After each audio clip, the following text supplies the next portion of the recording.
Hi friends, welcome back to Sarbath kid channel. நான் கார்த்திகா முத்து. இன்னைக்கு evening ஸ்நாக்ஸில் ஒரு சூப்பரான உருளைக்கிழங்கு சீஸ் பால் எப்படி பண்ணுறதுன்னு பார்த்துடலாங்க. இந்த சீஸ் பால் செய்கிறதுக்கு டைம் ரொம்பவே கம்மிங்க, சீக்கிரமாக செஞ்சிடலாம். இந்த உருளைக்கிழங்கோட அந்த சீஸை வச்சு சாப்பிடும்போது டேஸ்ட்டு அட்டகாசமாக இருக்குங்க. இப்போ வாங்க ஒரு சூப்பரான ஈவினிங் ஸ்நாக்ஸை உருளைக்கிழங்கு சீஸ் பால் எப்படி பண்ணுறதுன்னு பார்த்துடலாம். உருளைக்கிழங்கு சீஸ் பால் பண்ணுறதுக்கு நான் இன்னைக்கு 4 உருளைக்கிழங்கு எடுத்திருக்கேங்க. இப்போ குக்கரில் தேவையான அளவுக்கு தண்ணி ஊற்றி உருளைக்கிழங்கு 2 கட் பண்ணி போட்டுக்கோங்க. ஸோ இதை மூடி போட்டு ஒரு 2லேருந்து 3 விசில் விட்டு எடுத்துக்கலாங்க. இப்போ குக்கரில் ப்ரெஷர்லாம் போனதுக்கப்புறம் ஓப்பன் பண்ணி பார்த்துடலாம். உருளைக்கிழங்கு நல்லாவே வெந்திருக்குங்க. இப்போ உருளைக்கிழங்கு தண்ணியை ஃபில்டர் பண்ணிவிட்டு எடுத்துக்கலாம். இப்போ இந்த உருளைக்கிழங்குல தோலெல்லாம் ரிமூவ் பண்ணிக்கலாங்க. இப்போ உருளைக்கிழங்கு வேக வச்சுட்டு உடனே எடுத்துருங்க. ஸோ சில பேர் மதியானமே வேக வச்சுட்டு ஈவினிங் எடுத்துக்கலாம் அப்படின்லாம் வைப்பாங்க. ஸோ அந்த மாதிரி இருந்துச்சு அப்படின்னா தண்ணி நல்லா அப்சர்வ் ஆகி நல்லா கொலன்னு ஆகிடுங்க. ஸோ நான் இன்றைக்கி இந்த மாதிரி உருளைக்கிழங்கு தோலெல்லாம் உரிச்சிட்டு வச்சுருக்கேன். இப்போ ஒரு மிக்சிங் பவுலில் உருளைக்கிழங்கு போட்டுக்கலாம். இப்போ இந்த உருளைக்கிழங்குலாம் நல்லா மேஷ் பண்ணிக்கோங்க. நல்லா எந்தவித கட்டிகள் இல்லாமல் நல்லா மசிச்சுக்கலாம்.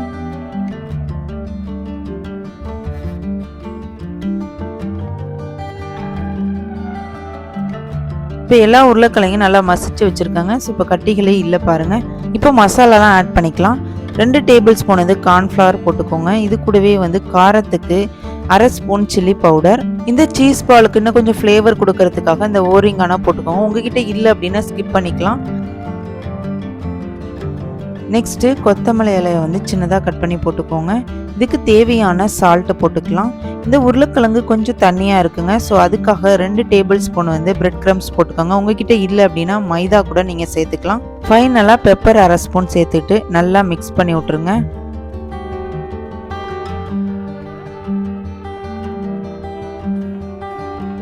இப்போ உருளைக்கிழங்கு மசாலாலாம் நல்லா மிக்ஸ் ஆகிடுச்சு.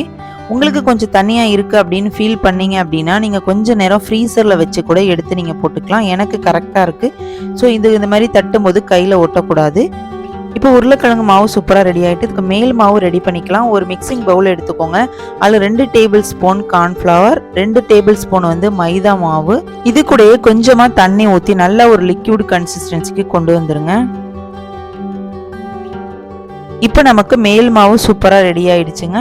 நெக்ஸ்ட்டு உருளைக்கிழங்கு உள்ளே வைக்கிறதுக்கு சீஸ் நம்ம ரெடி பண்ணிக்கலாம். நான் இந்த மாதிரி சீஸை சின்னதாக கட் பண்ணி எடுத்து வச்சுருக்கேங்க. ஸோ இது ஒரு சைடு இருக்கட்டும்.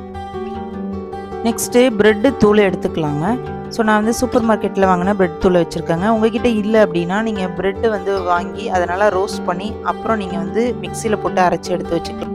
இப்போ பால்ஸ் எல்லாமே ரெடி பண்ணிக்கலாங்க. இந்த மாதிரி ஒரு சின்ன துண்டாக எடுத்துக்கிட்டு நம்ம சர்க்கிள் ஷேப்பில் கொண்டு வாங்க.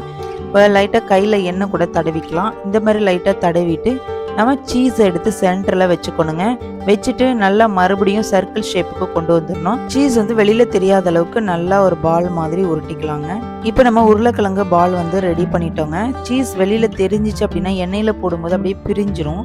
ஸோ ஒரு கரெக்டான ஷேப் உங்களுக்கு வராது. இப்போ இன்னொரு பால் இந்த மாதிரி உருட்டிக்கலாம். இந்த மாதிரி ஒரு சின்ன பீசஸாக எடுத்துட்டு சீஸை சென்டரில் வச்சு மறுபடியும் ஒரு சர்க்கிள் ஷேப்புக்கு கொண்டுட்டு வாங்க. ஸோ இதே போல் நான் எல்லா உருண்டைகளையுமே உருட்டிக்கலாங்க. எல்லா உருளைக்கிழங்கையுமே அந்த சீஸை உள்ளர வச்சு நல்லா உருட்டி எடுத்து வச்சுருக்கேன். நெக்ஸ்ட்டு உருட்டி வச்ச உருண்டைகளை அந்த மைதா மாவில் நல்லா டிப் பண்ணிவிட்டு பக்கத்தில் இருக்கிற பிரெட் க்ரம்ஸில் நல்லா போட்டு கோட் பண்ணிக்கோங்க. இதே போல் நல்லா கோட் பண்ணி எல்லா உருண்டைகளையுமே நீங்கள் உருட்டி இன்னொரு பிளேட்டில் எடுத்து வச்சுக்கோங்க. இப்போ எல்லா பால்ஸுமே சூப்பராக ரெடி ஆகிட்டுங்க. இப்போ அடுப்பை பற்ற வச்சு ஒரு கடாயை வச்சுக்கோங்க. இப்போ தேவையான அளவுக்கு எண்ணெயை ஊற்றி எண்ணெய் நல்லா சூடு ஆனதுக்கப்புறம் எல்லா உருளைக்கிழங்கு பால்ஸையும் இந்த மாதிரி எண்ணெயில் போட்டுக்கலாங்க. இப்போ இந்த உருளைக்கிழங்கு பால்ஸை நல்லா எண்ணெய் சூடு வந்ததுக்கப்புறம் நல்லா திருப்பி விட்டுங்க. ஸோ எல்லா சைடுமே நல்லா ஒரு கோல்டன் கலர் வர்ற வரைக்கும் நல்லா வேக வச்சுருங்க. இப்போ பார்த்தீங்கன்னா நல்லா ஒரு கோல்டன் கலர் வந்துருச்சுங்க. உருளைக்கிழங்கு சீஸ் பால் செம்மையாக ரெடி ஆகிட்டு இப்போ இது எல்லா சைடுமே வெந்துருச்சு. நம்ம ஒரு பிளேட்டில் எடுத்து வச்சுக்கலாம். ஒரு சூப்பரான உருளைக்கிழங்கு சீஸ் பால் ஸ்நாக்ஸ் ரெசிபி செம்மையாக ரெடி ஆகிட்டுங்க. இப்போ வாங்க பிளேட்டிங் பண்ணிடலாம். அவ்வளோதாங்க, ஒரு அட்டகாசமான உருளைக்கிழங்கு சீஸ் பால் செம்மையாக ரெடி ஆகிட்டுங்க. இந்த உருளைக்கிழங்கு சீஸ் பால் கூட அந்த கெச்சப் வச்சு சாப்பிடும்போது டேஸ்ட் ரொம்பவே சூப்பராக இருக்குங்க. இந்த உருளைக்கிழங்கு சீஸ் பால் மேலே நல்லா கிறிஸ்பியாக உள்ளுக்குள்ள நல்லா ஜூஸியான சீஸ் வச்சு சாப்பிடும்போது டேஸ்ட்டு சூப்பராக இருக்குங்க. நீங்களுமே ஒரு டைம் ட்ரை பண்ணி பாருங்கள். உங்களுக்கு இந்த ரெசிபி பிடிச்சிச்சு அப்படின்னா ஒரு லைக் பண்ணிவிட்டு உங்களோட ஃப்ரெண்ட்ஸ் அண்ட் ஃபேமிலிக்கு ஷேர் பண்ணுங்கள். நாளைக்கு ஒரு சூப்பரான ரெசிபியோட நான் உங்களை வந்து மீட் பண்ணுறேன். தேங்க்யூ ஃபார் வாட்சிங்.